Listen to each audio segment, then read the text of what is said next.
What's going on, guys? It is your boy DFastX, and I'm back with another movie review. This is my review on Hurry Up Tomorrow. Before I get into the video, if you're here to more exciting videos and introduce to this channel, smash the subscribe button, click the bell icon, and drop a like. So I watched this film on the big screen. I actually watched this on the weekend on my birthday and stuff. So I got to say, guys, I enjoyed it. Hurry Up Tomorrow is by far one of Abel's best projects he's ever done. Thank you so much for this. Guys, I gotta say this. As a fan of The Weeknd since 2016, I absolutely enjoyed this film. And this was an absolute love letter to us fans. Guys, if you are EXO fans out there like myself and you have not seen this film, I recommend you go watch it right now. It's really, really good. So going into this movie is based on Abel's current new album, Hurry Up Tomorrow, which is his last album of the Weeknd era. I've listened to the album multiple times now for the past few months now, and it's literally one of the best projects of the year. Album of the freaking year. It's just amazing. Absolutely amazing. Now I still do the album review, which I'm hoping to do sometime later on in the year or so. I'll let you know what I'm doing and stuff. But going into this movie, this focuses on obviously Abel. He's now the biggest superstar and stuff. And this also focuses on the night he lost his voice and stuff, because there's a part where he couldn't sing and stuff, and where there's a scene where he actually loses his voice in this. So this is kind of a reflection back. This is a reflection back to 2022 of the After Hours Till Dawn tour back in LA, where he actually lost his voice the night he lost his voice, and that video is actually still going around somewhere online and stuff. And I watched that video as well. It was really heartbreaking to see that he actually lost his voice, and he was really upset that night, and I felt so bad. Take this though, a lot of the fans that they were there, they booed at him, you know that Abel was struggling to, he was struggling to actually try to sing and stuff, and I can hear when you listen to the other videos that people recorded, you have to try to hear it, try to warm up his vocal cords inside of him. It was really emotional that night. But this movie, he kind of focuses on that, where he gets emotional that he couldn't sing, all that stuff, and he kind of fears that he's letting all the fans down and stuff, in front of 80,000 people, it's insane, But going through this, The Weeknd then Abel goes into hiding, whatever, from his manager. The manager is actually played by Barry Keoghan in this.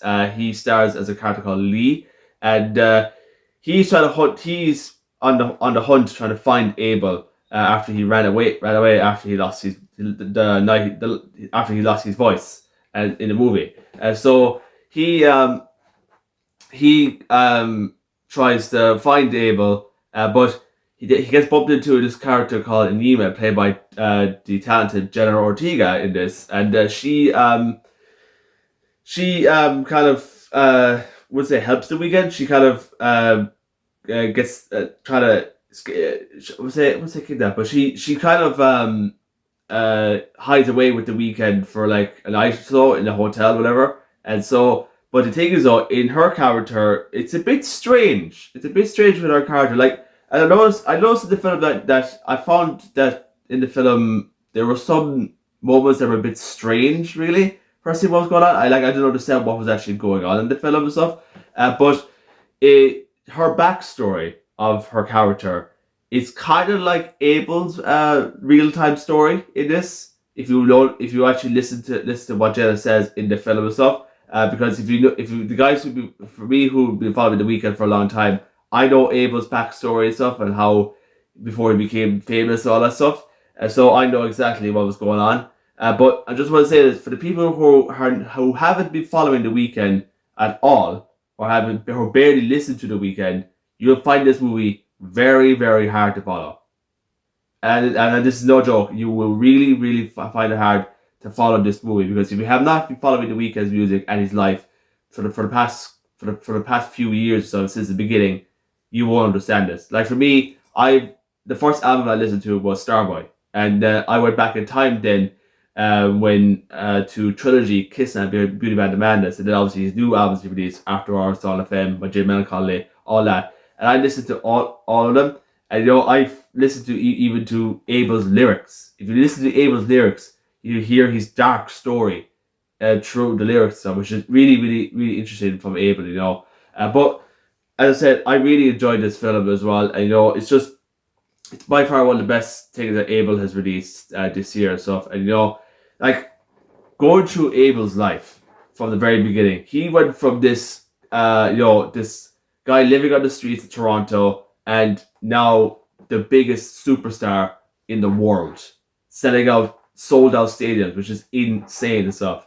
Now, regarding the ending of this film, it's a bit strange what just happened and stuff. But I think that with Jenna's character, she's kind of been obsessed with Abel and stuff. So she's kind of there's a scene there where she actually she kind of ties him up and stuff, and strapped to a bed, and Abel is obviously trying to escape this reality of the weekend and stuff. So at the end of the day, he sings like the one final song to get free and stuff. So that's how much I can say about this film and stuff. But overall, guys, I really, really enjoyed it, and I might try and get a chance to go watch it again sometime. And maybe obviously I will get it on DVD, but hopefully I might see if I could go again and watch it on the big screen again, because this was brilliant. And there's personally, as an XO fan, I really enjoyed it. I just want to say to Abel Tesfaye, thank you so much for this project. You changed my life completely and stuff with your music. I've been listening to your music for a very, very long time and stuff. Every day to college, every day, almost every day anywhere I go, traveling and all that stuff. And you completely changed my life forever, and I really appreciate it. And I just, I really just love this project and stuff. And XO forever, XO forever, and forever I will listen to your music as well. You just completely changed my life. So overall, guys, I'm giving this movie a 7 out of 10, 4.5 stars. Guys, go watch it now. For all weekend fans who haven't seen it yet, go get your tickets and watch it right now. For the ones who are not much fans of the weekend, I wouldn't go watch it if you're not been following the weekend's music. But if you want to watch it, go ahead and watch it, but you probably won't like it. So that is my review of Hurry Up Tomorrow. So I hope you enjoyed the review, guys. I'll be back my review later on in June for Ballerina. So stay tuned for more review, guys. Smash the subscribe button, hit the bell icon, and drop a like, and I'll see you next time. Peace.